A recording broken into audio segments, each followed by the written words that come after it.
What up, fools? This is Van, and today I am Vansplaining rookie quarterbacks in the NFL 2024. Basically, Roger Staubach was the quarterback of the Dallas Cowboys in 1974 when they drafted Danny White, and he was there caddying for Roger for 6 years until he finally got a shot in 1980. But guess what, Bunky? This ain't your grandfather's NFL.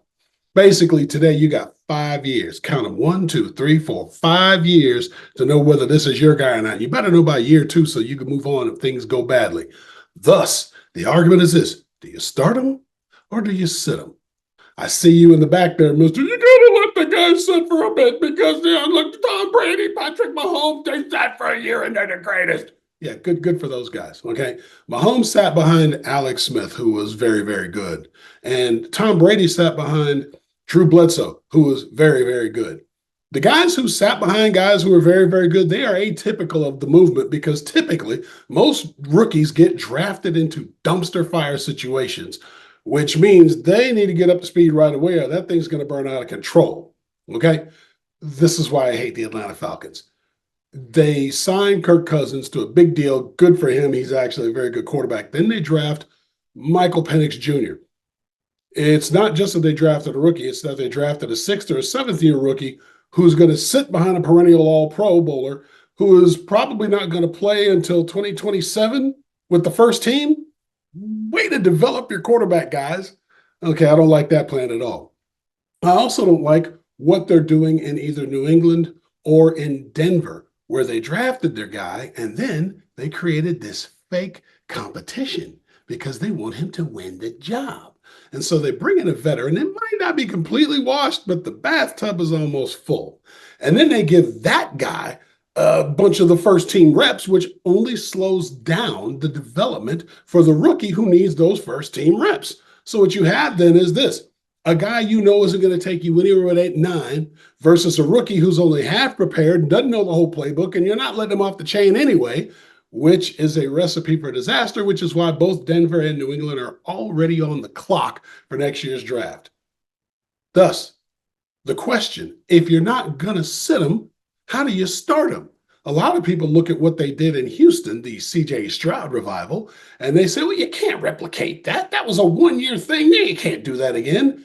I disagree. See, what we didn't know was that C.J. Stroud was walking into a situation where the cupboard was actually full. Nico Collins, Tank Dell, and Devin Singletary were very potent on offense and gave young men something to cook with, and he cooked them all the way to the playoffs. That is a recipe for success. This is why I love what they're doing in both Washington and in Chicago. In Washington, they drafted Heisman winner Jaden Daniels, and they gave him a nice big cupboard to play with.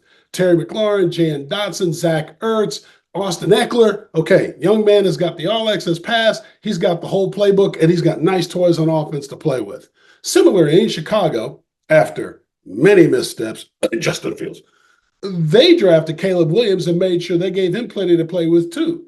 DJ Moore, Keenan Allen, Romo Duns at receiver, Cole Kmet at tight end, Khalil Herbert, and DeAndre Swift at running back. Youngsters got tools that will help him win.